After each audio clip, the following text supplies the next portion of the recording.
What's going on, all you beautiful Turbo Foxes? Baltmatrix here, and today we are taking a look at Transformers Unite Warriors UW-08 Computron and the Technobots. Just a word of warning, when you go to record a video review, make sure that the batteries are good in your microphone first. So for the first maybe 5-10 minutes of this review, we're going to be doing a voiceover as opposed to my running commentary. Taking a look here at the box, you can open up the front flap and you get all of the beautiful figures shown right there. I think this is a wonderful touch on Takara's part, and really Hasbro should take a notice of this. It's just something that's really cool. Now, if we take a look at the top of the flap, of the inside of the flap, you see the figures, their vehicle modes, and their combined mode with a bunch of wording and lettering I can't read. The figures individually all look wonderful. This set is very clean, very crisp. All the paint is consistent.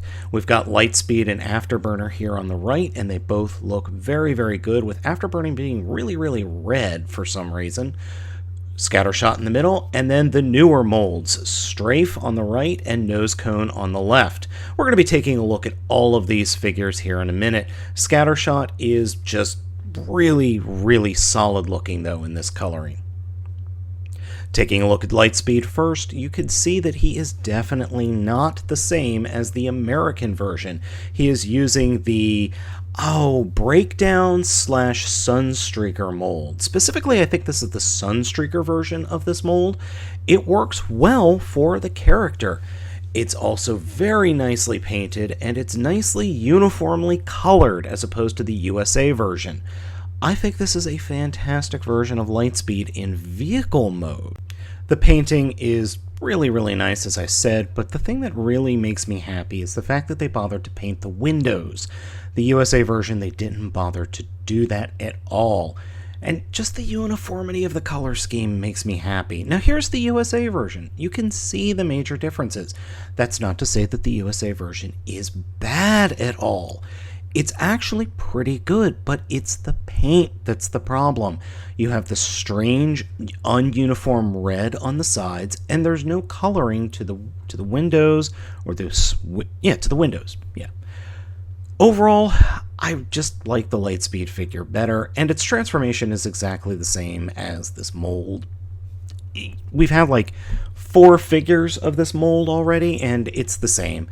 It's the same transformation. Love it or hate it. They're just reusing the figures that we already have gotten here in the US. The robot mode for Lightspeed is quite good. You've got some more coloring and some better detailing than you did for the other figures of the same mold.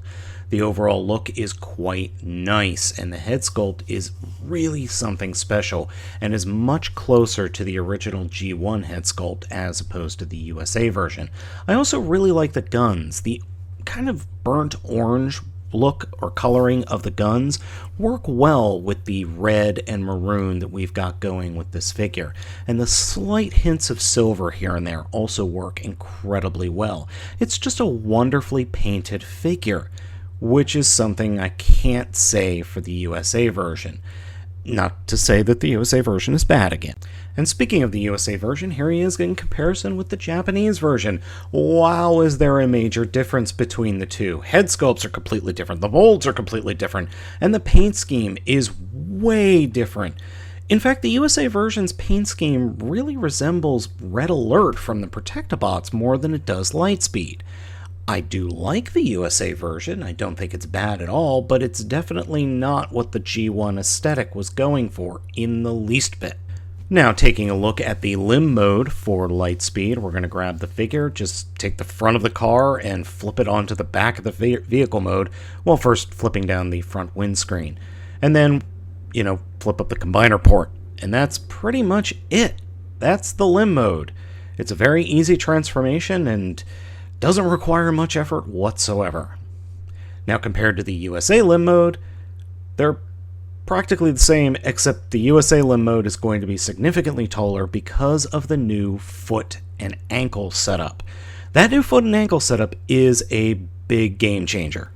Next up is Nosecone, and this is by far my favorite figure of the set next to Strafe. This is a brand new mold, or I should say it's a brand new heavy retool of the Rook mold from the USA Protectobots. or roller from the Japanese versions of Galvatronus. Here he is next to the USA version. I have to say, the Japanese version is significantly better. The paint scheme is better, the colors are better, the drill in the front of the figure is better. The drill itself doesn't spin, but the front of the drill does depress into the drill. I think that's as a safety measure. Transformation is very easy. It's the same as transforming Rook. Take the bits on the side and flip them up, then take the shoulders and fold them out as far as they will go, then reach in the right in between where the arms are and flip out the head. Grab the sides of the vehicle mode treads and flip them out and fold them down to form the legs. The treads that look like they can move under the underarms of the figure don't. Take the drill and actually take the entire drill section and fold it up along what will be the back of the figure, and then fold the drill down. That drill does spin, and I kind of screwed that up here, but I'll correct it in a few minutes or a few moments. Fold the feet up, stand the figure up, and there we go. The overall aesthetic of the figure is absolutely fantastic, and this is a wonderful upgrade to the original G1 Nosecone, and the painting on that head and face are phenomenal. It pops, and the extra black paint along the outside line of the eyes is also nice as well. Now, one thing you can do with the drill or any of the weapons, they will unplug from the front of the fists, and they can all plug into the fronts of the fists. So you can plug in anything that's got a peg into the front of the fists. Now, compared to the original, or I should say to the USA version, the USA version is fine, but it's nowhere near as cool as the Japanese version, in my opinion. I like the paint on the USA version, but come on, look at this version. Look at this Japanese version. It is so much nicer, and so much more thought and effort was put into it. Now, see, this is where I kind of screwed up. The drill actually does spin and can even detach, so it can be stored on the back better, and it can be used as a weapon in robot mode. Simply fiddle around with the peg. Well, you can actually peg that in anywhere, or any other robot can hold it. But in this case, you want to leave the peg straight, unpeg one of the guns from the hands, and then plug the drill into the front of the hand, and you have this drill hand. Very, very, very giant Japanese robot. Now, transformation into limb mode is actually a little bit more complex than you might think. To start off with, we're going to take the drill in the front and unpeg it, pull off, or flip it up, pull off the front two guns, flip the head down a little bit so that we can then flip the rest of the drill all the way back, and then the drill will turn around 180 degrees and then fold up into place. And I screwed up a little bit with the placement of the head here, so I just redid it. And then we fold up the drill, spin it around, and flip it down into place. And then we need to fold the feet up so that we can, plug the combiner port in. And at least not forget to flip up the actual combiner port. And plug it in. And that looks pretty darn cool. Now, compared to his USA counterpart, obviously the USA counterpart is going to be taller because of the new ankle and foot, but I think this new one just looks a little bit better. And plus you have the added bonus of having the drill be able to flip out better. Now moving on to Afterburner, which really looks cool. Don't get me wrong, I really think Afterburner looks really neat, but it's strange that it doesn't look like his G1 counterpart, which we have the G1 coloring on the USA version.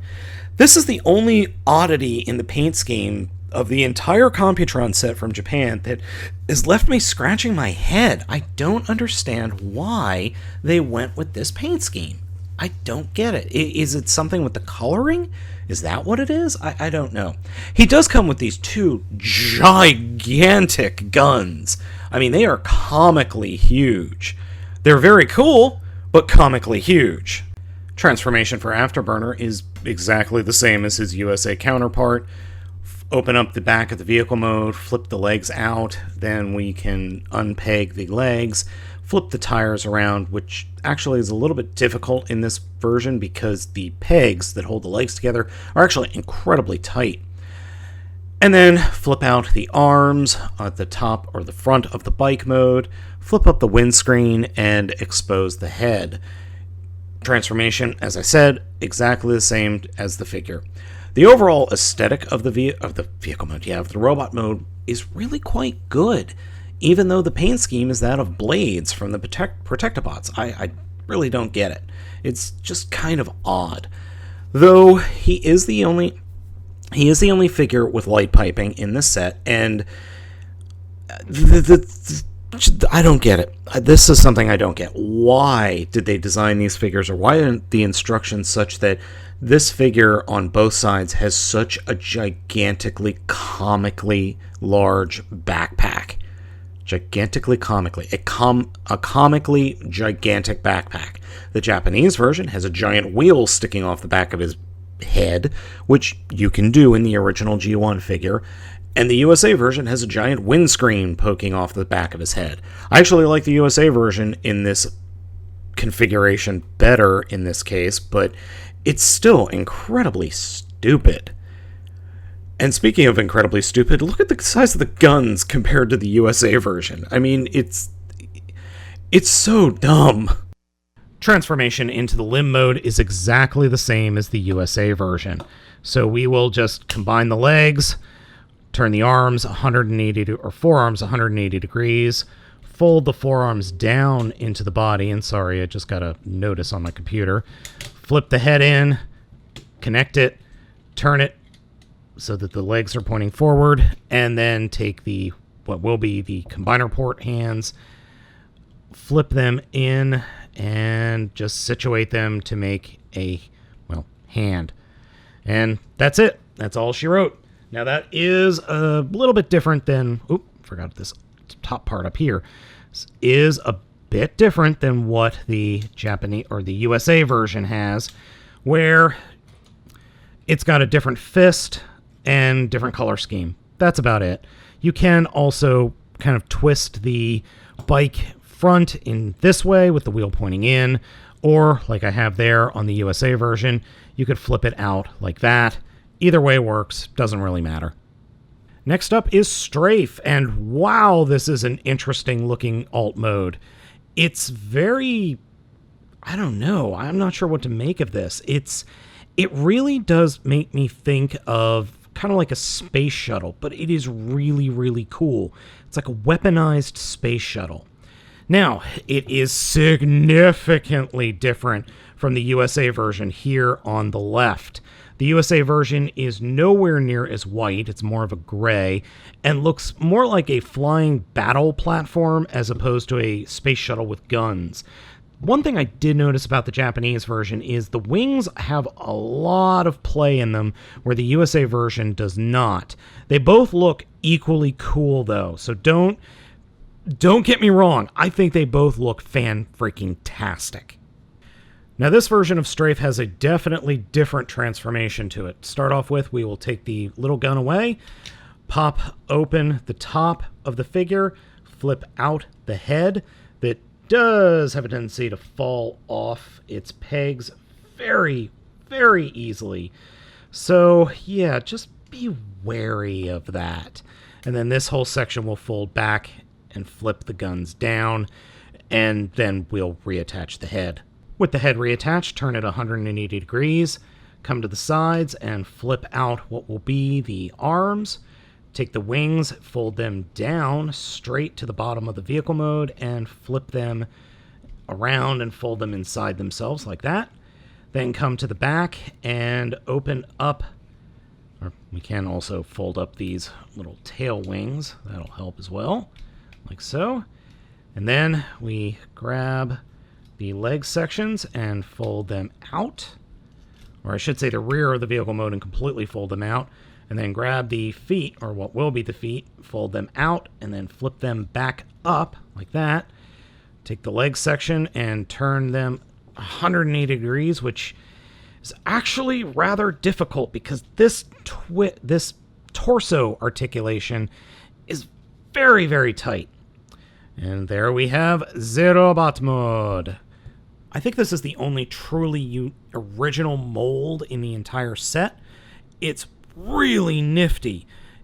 definitely feels like a heavily tooled Rook figure, though. That head sculpt is fantastic, and the overall look of the figure is great. Now, next to the USA figure, I mean, there's no contest in terms of G1 accuracy. The Takara version wins hands down. But I have to give it to the USA version as well. It's really solid. It looks really, really good. And it could definitely work as kind of a heavily modified Blastoff, maybe. Both of them are quite excellent. Getting Takara Strafe into limb mode is quite simple. First, combine the legs, then come to the back of the figure and fold up the front of the vehicle mode. Flip the head back into the body of the vehicle mode, but first turn it around. And just be very careful when you do that, because reasons. Flip up the combiner port and have it stick straight out. And then we can close this backpack section over what was the head. But first we want to come to the arms, turn the arms 180 degrees, and then fold them up after we flip out the cannons like that. Then we'll bring that whole section forward, and the cannons will actually peg into the fronts of the fists, like so. So there we go, like that. And then just situate it so that we have some articulation in the elbow. Turn that very, very tight hip joint and attach a fist. And there we go. We are done. So, quick correction about the limb mode for Strafe and the Takara version. I misunderstood the directions. So what you're supposed to do is fold the arms back, then close the canopy here. Take the side wings that are on the tops of the shoulders, fold them back to hold the canopy in place, then angle the arms, fold them up, and peg them in these little pegs. And then down by the forearm, just take the wings and fold them straight down. That was completely my mistake. I did not read the directions carefully enough. But to be fair, the directions are kind of small and my eyes are bad. Last up is Scattershot, and Scattershot's only real change, other than the paint scheme, is he's got these new guns. He does not come with the giant cannon that the other versions of this figure come with, or the USA versions. He comes with these guns, which can then combine into one big gun. More on that later. Transformation is exactly the same. This is the same exact figure that we've already gotten several times already. So I'm not going to spend much time on him other than to show you the final his robot mode and then the combination. Alright gang, what we have here is the definitive Scattershot figure. This color scheme is perfect, matches the G1 version of the figure perfectly, and there's nothing more else positive or negative I can say. You've seen this figure already multiple times. It's the perfect color scheme finally. The USA versions were close, but not quite. So we've got the USA Combiner Wars version and the original Combiner Wars version. So we have 3 different versions of the same dang figure. These 2 outliers or outside figures were close, but the Takara one wins hands down simply because of the paint. But if I had to stack them in order, I would go Takara, Combiner Wars, then original release. I'm not saying any of these are bad, I just like the middle one the best. And now it's time for the combine mode. Yes, I realize I transformed this guy off camera into the torso. Sorry.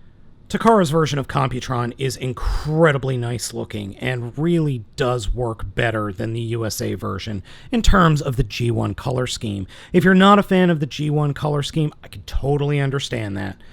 But growing up in, well, G1 time, I am.